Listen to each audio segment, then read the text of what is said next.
Sebelum melanjutkan, jangan lupa subscribe dulu, terima kasih.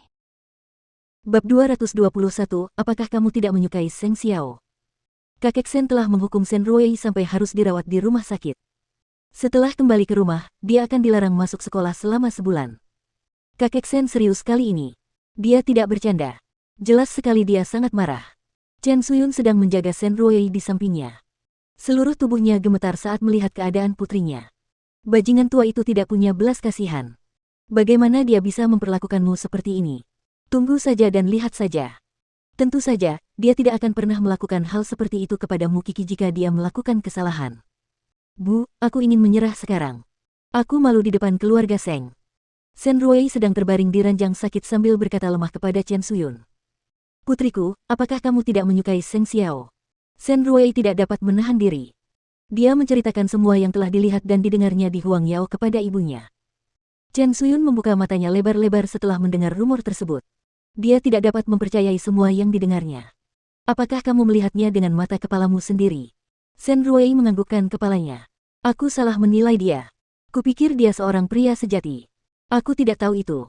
Chen Suyun sangat terkejut hingga dia baru bisa pulih setelah beberapa lama. Jika apa yang kamu katakan itu benar, Seng Xiao benar-benar orang yang kejam. Itu pasti hal yang baik karena kamu sudah melihatnya sejak awal. Meskipun kekayaan itu penting, nyawa putriku lebih penting. Jika Seng Xiao sebodoh itu, bagaimana mungkin keluarga Seng begitu bangga padanya? Bagaimana mungkin mereka datang ke keluarga Sen dan menunjukkan sikap seperti itu? Mama, sudah cukup. Jangan bahas itu lagi. Aku akan meminta pamanmu untuk mencarikan pemuda yang tampan dan luar biasa untukmu di masa depan. Ngomong-ngomong, apa pendapatmu tentang tuan muda dari keluarga Lin? Chen Suyun merasa tidak ada harapan lagi jika mereka ingin mendekati keluarga Seng. Jadi, dia mengalihkan perhatiannya ke Lin Muan. Anak dari keluarga Lin lebih baik dari Seng Xiao. Lagi pula, dia polos dan naif. Dia tidak akan pernah bermain-main dengan wanita secara diam-diam. Jika kamu menyukainya, aku akan mencoba berteman dengannya. Sen Ruei hanya ingin memanfaatkan seseorang agar dia bisa melupakan Seng Xiao. Lin Muan tampaknya menjadi pilihan yang tepat sekarang. Serius nih. Putriku sudah sadar sekarang. Ini memang hal yang baik. Tapi dia jelas tidak tahu apa-apa, dia tidak seharusnya menaruh terlalu banyak harapan pada Seng Xiao maupun Lin Muan. Seng Xiao berhasil menyingkirkan Sen Ruei meskipun ia telah menggunakan beberapa taktik yang mengerikan. Ia seperti iblis bagi Sen Ruei sekarang. Namun, itu hanya apa yang ia inginkan karena Sen Ruei menjadi takut padanya. Tetapi, kakek Sen ingin Mukiki memiliki tuan muda dari keluarga Lin sebagai gantinya. Kita perlu memikirkan sesuatu sekarang. Kita harus membiarkan Mukiki kehilangan statusnya di keluarga Sen. Sen Ruei teringat sesuatu yang lain ketika mereka membicarakannya. Dia pergi ke rumah kecil untuk mengunjungi Mukiki bersama kakek Sen setelah pesta ulang tahun di keluarga Lin tempo hari. Saat itu, dia curiga pada Mukiki. Dia merasa bahwa Mukiki tidak ada di rumah kecil itu dan bibi Mukiki menutupinya. Bu, kita tidak seharusnya menunggu Mukiki melakukan sesuatu kepada kita. Kita juga harus mengambil inisiatif. Aku selalu merasa bahwa Mukiki menyembunyikan sesuatu dari kita. Jadi, sebaiknya ibu pergi dan menyelidikinya. Bagaimana? Dia berada di bawah perlindungan keluarga Seng. Tidak serumit itu. Kamu bisa pergi dan mengamati bibi Mukiki di rumah kecil itu. Pasti, kamu bisa menemukan sesuatu yang menentangnya. Kakek Sen akan kecewa dengan Mukiki asalkan mereka bisa menemukan indikasi bahwa Mukiki telah berbohong kepada kakek Sen. Kemudian, mereka akan memanfaatkan kesempatan itu untuk mengusir Mukiki dari keluarga Sen. Semuanya akan diurus dengan baik. Baiklah. Aku akan pergi dan membuat pengaturan yang tepat karena kamu sudah mengatakannya. Chen Suyun mendengarkan putrinya. Aku berharap Tuhan akan berada di pihak kita kali ini sehingga kita dapat menemukan sesuatu untuk melawan wanita jalang itu. Kakek Sen masih kesal mengenai apa yang terjadi dengan Sen Ruei. Dia punya pendirian sendiri dalam hal semacam ini. Dia tidak tahan melihat seorang junior punya pikiran untuk bersama dengan senior dalam keluarga. Dia tidak bisa meninggalkan pikiran seperti itu. Senior tidak boleh bersama dengan junior. Bagaimana dengan kesopanan? Terlebih lagi, dia memang dipermalukan karena Sen Ruei telah melakukan perbuatan yang memalukan. Jadi, kakek Sen mengalami masa sulit di rumah. Ia tidak bisa makan dengan baik beberapa hari terakhir ini. Akhirnya, ia bahkan demam. Tubuhnya yang tua tidak sanggup menahannya dan ia jatuh sakit di tempat tidur. Mukiki mendengar hal itu. Dia pergi mengunjungi kakek Sen setelah pelajarannya. Dia melihat bahwa kakek Sen seperti anak kecil. Jadi, dia mengambil semangkuk bubur dari Huang Yu dan mulai menyuapi kakek Sen. Kakek, kamu tidak perlu repot-repot seperti ini. Bagaimana aku bisa menghadapi keluarga Seng mulai sekarang? Kakek Sen tidak bisa menerima kejadian yang telah terjadi.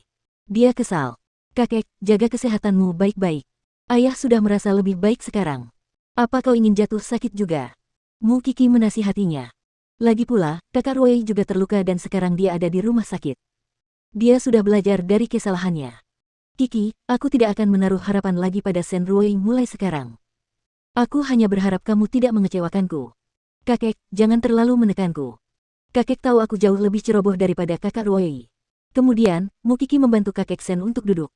Dia mulai makan bubur dengan patuh. Kau jauh lebih berguna daripada kami semua. Yang lain datang untuk membujuknya, tetapi dia tidak mau mendengarkan. Bibi kedua, kakek akan sadar suatu hari nanti. Mu Kiki berencana untuk meninggalkan kediaman Sen setelah kakek Sen tertidur. Namun, dia bertemu dengan Chen Suyun yang baru saja kembali dari rumah sakit. Mereka tidak senang ketika bertemu satu sama lain, seolah-olah mereka adalah musuh bebuyutan. Mu Kiki, jangan terlalu sombong dengan dirimu sendiri. Apa yang kamu lakukan akan terjadi. Mu Kiki tidak berkata apa-apa. Dia langsung meninggalkan kediaman Sen. Itu karena dia tahu bahwa dia akan menghadapi hal semacam itu suatu hari nanti. Hari itu belum tiba. Selain itu, dia hanya berharap kakek Sen bisa sehat dan tidak akan menolak makan karena dia. Chen Suyun tertawa dingin saat melihat Mu Kiki meninggalkan kediaman Sen. Sekarang, dia perlu menyewa seseorang untuk mengawasi rumah kecil itu. Dia ingin menguntit Suzy Pei sehingga dia bisa menemukan sesuatu yang menentang Mu Kiki. Bagi Mu Kiki, itu adalah pengalaman yang memilukan setiap kali dia kembali ke kediaman Sen dan melihat betapa sedihnya kakek Sen. Namun, ia tidak takut dengan kesulitan seperti ini. Itu karena ia berpegang teguh pada keyakinannya. Seperti yang dikatakan Xiao Xiao sebelumnya. Dia pasti akan terus berusaha, tidak peduli seberapa sulitnya. Meskipun dia tidak bisa melihat masa depannya, dia akan berusaha sebaik mungkin. Jadi, dia menjadi jauh lebih tenang setelah merasakan perasaan seperti itu. Namun, Sen Ruei dan ibunya kini mengalihkan perhatian mereka ke Lin Muan. Itu juga pertama kalinya Chen Suyun pergi ke kamar kakek Sen dengan tenang setelah apa yang terjadi baru-baru ini. Dia berbicara kepadanya dengan tenang. Aku tahu kau tidak ingin bertemu denganku sekarang. Tapi, aku akan pergi setelah aku mengatakan apapun yang ingin kukatakan padamu. Kakek Sen sangat marah sehingga dia langsung berpaling dari Chen Suyun. Ayah, Ruei mengatakan kepadaku bahwa dia sudah sadar kembali. Namun, dia masih sedih sekarang. Jadi, aku ingin ayah membantunya kali ini. Biarkan dia bersama tuan muda dari keluarga Lin. Ruei lebih membutuhkan keluarga Lin daripada Kiki, bukan? Aku harap ayah akan mempertimbangkannya dengan baik demi masa depan Ruei dan keluarga Sen.